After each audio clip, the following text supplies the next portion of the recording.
Hello guys, I hope you can hear me and everything worked out perfectly. So today we will look at outside braking mechanics, so especially outside heel hooks or only outside heel hooks. And what I want to show in this mini instructional is that you can actually brake also the secondary leg, not only the leg where you have your body around it.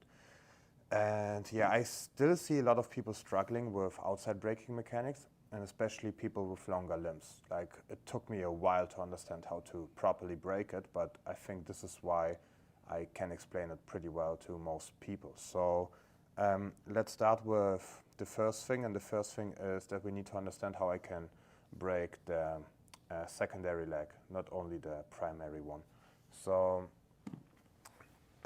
we need to be careful because Linus injured himself a little bit, so I will try to not make him post on his right hand. So for example, let's say we're in a 50-50 situation, and yeah, normally if you want to attack the outside leg, so open your legs, exactly, the issue is that my partner can move his hips. Okay, so for example, if I'm completely not connected to my partner, okay, and I attack the primary leg, let's say inside heel hook, okay, he can just turn into this direction, okay, and if he turns, I will obviously lose everything because there's nothing connected. If I would have a cross ashi on the other hand, now I'm blocking his hip, okay. So Danaher likes to say that most of the resistance comes from the secondary leg, and if you control the secondary leg, everything is way more difficult for your partner to escape. I agree, but I also think we can phrase it like this. If I control his hip, it will be also pretty difficult for my partner to escape. So for example, if I would have a heel hook right here, because my weight is on his hip, he can't really turn into this direction easily. Okay, if I do everything properly, it will slow him down, and then I have enough time to break the leg. But if I look at the secondary leg now, and I try to break it, there's nothing around the leg, okay?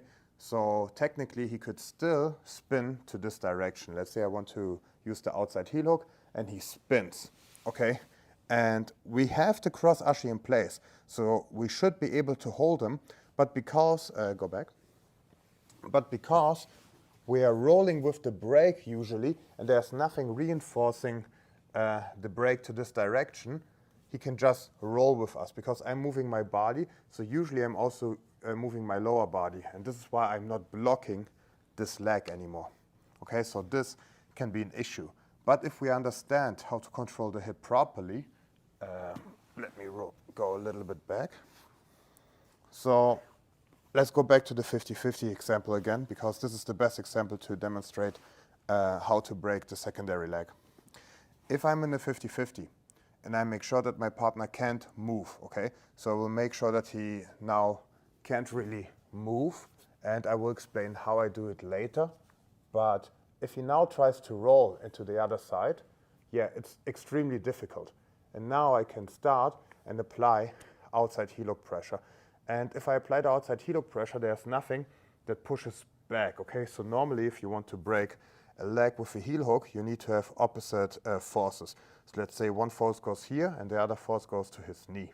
So if I have the outside heel hook and I'm just going into one force the whole time, it will be very difficult to break my partner, except he can't turn. Okay, so let's assume Linus can turn. This is the maximum he can turn with his hip. And I will do an outside heel hook just with my hands. So if the premise is that he can turn from here, I can maybe break it more and more and more. Yeah, and here he would tap, okay?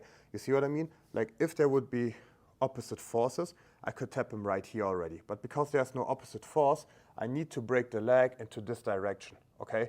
And let's say if his heel is facing the ceiling, if I'm at this point already, he will probably start feeling the pressure, and then I can tap him, okay? Because he can't turn.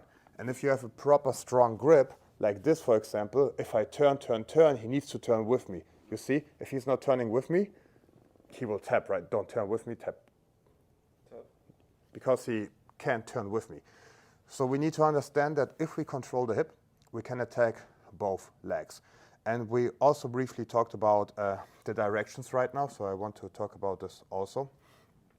Yeah, so if I want to break a leg with a heel hook, I need to make sure that I have a block of the leg. Okay, so let's assume I block the leg with my fist, and now if I apply lower pressure to his heel, this is where his leg can't follow. If there's no block and I apply, let's say, this braking pressure, look at his knee will follow, okay?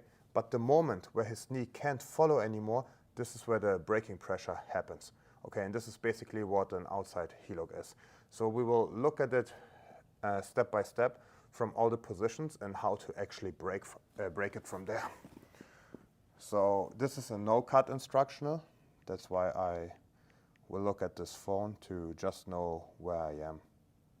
Okay, so let's talk about concaving the upper body to have good braking pressure. So now I will actually do it from outside ashi because it's the easiest one to explain. Okay, sit normally, perfect. So a lot of people, if they have an outside heel hook, what they do is they try to pull everything pretty